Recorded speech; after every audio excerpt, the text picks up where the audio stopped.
సింహరాశి వారికి జనవరి నెలలో ఏ గ్రహాలు అనుకూలం ఏవి ప్రతికూలం అనేటువంటి విషయానికి వస్తే ఈ మాసాంతంలో నిజంగా అంటే 15వ తారీఖు దాటిన తర్వాత సింహరాశి పరిస్థితి చాలా బాగుంది. ఎందుకంటే మరి కుజస్తంభంలో వ్యయస్థానంలో కుజుడు ఉన్నటువంటి దోషం బలీయంగా కనబడుతూ ఉన్నప్పుడు 22వ తారీఖున కుజుడు మరలా వెనక్కి వెళ్ళిపోతారు కాబట్టి లాభస్థాన స్థితి ఫలితాన్ని ఇస్తారు. దాంతోపాటుగా షష్ఠ రవి యోగ్యమైనటువంటి ఫలితాలను ఇస్తారు. దాంతోపాటు బుధుని యొక్క ఫలితం కూడా చాలా బాగుంది. గురుడు తాలూకు స్థితిగతులు బాగున్నాయి. అంటే దాదాపుగా 4 నుండి 5 గ్రహాల తాలూకు అనుకూలతలు ఈ సింహరాశి వారికి ఉన్నది. అందువల్ల ఏంటి ముఖ్యంగా 15వ తారీఖు దాటిన తర్వాత అంటే సంక్రాంతి దగ్గర నుండి ఈ రాశి వారికి యోగం నడుస్తుంది. ఆ 15 రోజులు కూడా వీరు అనుకున్నటువంటివన్నీ కూడా చాలా సజావుగా పూర్తి చేయగలుగుతారు. అన్నీ కూడా చాలా పరిస్థితులు చాలా బాగున్నాయి. వృత్తి ఉద్యోగాల్లో కానీ లేదా కుటుంబ పరిస్థితులు కానీ ఇక్కడ ప్రధానంగా విదేశీయానానికి సంబంధించినటువంటి విషయాలను ప్రస్తావించుకోవాలి.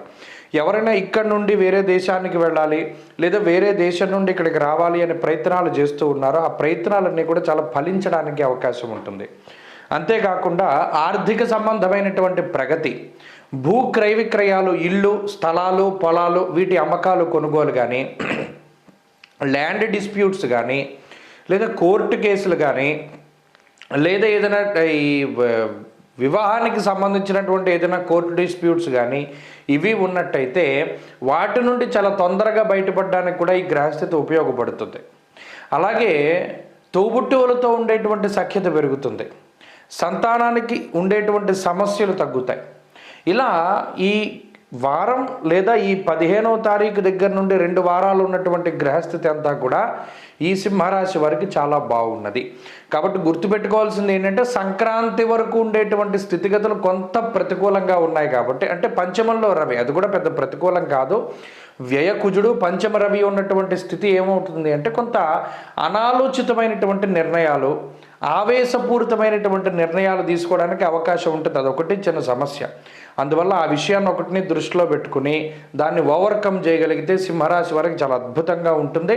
ప్రత్యేకించి జనవరి నెల చాలా పాజిటివ్గా స్టార్ట్ అవుతుంది, ఆనందదాయకంగా ఉంటుంది, ఆర్థిక లాభం ఉంటుంది, కుటుంబ శ్రేయస్సు కనబడుతోంది, ఉద్యోగ వ్యాపారాభివృద్ధి కనబడుతోంది. సర్వత్రా కూడా సింహరాశి వారికి ఈ జనవరి నెల చాలా అద్భుతమైనటువంటి ఫలితాలే ఉన్నాయి.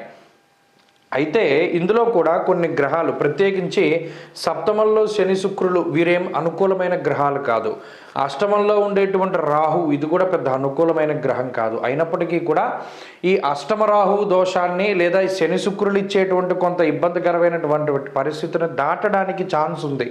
లాభ లేదు భాగ్యస్థాన స్థిత ఫలితాన్ని ఇస్తూ ఉన్నటువంటి గురువు, పంచమ బుధుడు ఈ గ్రహాల తాలూకుల వల్ల కొంత వ్యతిరేకమైన గ్రహస్థితిని కూడా దాటవచ్చు. కాబట్టి ఈ నెలంతా కూడా చాలా పాజిటివ్గానే ఉన్నది. ఏదైనా సరే కొత్త నిర్ణయాలు తీసుకోవాలి అన్నా, వ్యాపారాలు ప్రారంభించాలి అన్నా, లేదా ఇంకే పని చేయాలన్నా చాలా ధైర్యంగా ముందుకెళ్ళచ్చు. ఉద్యోగ మార్పు దగ్గర నుండి అన్నిటికీ కూడా చాలా పాజిటివ్గా ఈ నెల సింహరాశి వారికి కనబడుతూ ఉన్నది. అయితే ఒకటి ఏంటంటే రాహు వల్ల నరాలకి సంబంధించినటువంటి ఇబ్బందులు వస్తాయి. ప్రత్యేకించి ఈ మాసంలో ఏదైనా అనారోగ్య సమస్య వచ్చింది అంటే అది వెయిట్ గెయిన్ అవుతూ ఉండడం వల్ల లేదా నరాలకి సంబంధించినటువంటి సమస్యలు ఇవి కొంత ఇబ్బంది పెడుతూ ఉంటాయి. అంటే తలకాయ పోటు, మైగ్రేను, తల తిరగడం ఇటువంటివి కొంత ఎక్కువగా ఉంటాయి. ఒక్క విషయం పట్ల జాగ్రత్తగా ఉండాలి. మిగతావన్నీ చాలా అద్భుతంగా ఉన్నాయి. మరింత అనుకూలమైన ఫలితాల కోసం రాహువుని ఆరాధన చేయాలి. ప్రతి ఆదివారం నాడు రాహుకాల సమయంలో దీపాన్ని పెడుతూ ప్రతినిత్యము కూడా సుబ్రహ్మణ్యారాధన చేస్తూ ఉంటే చాలా మంచి ఫలితాలు పొందగలుగుతారు. స్వస్తి.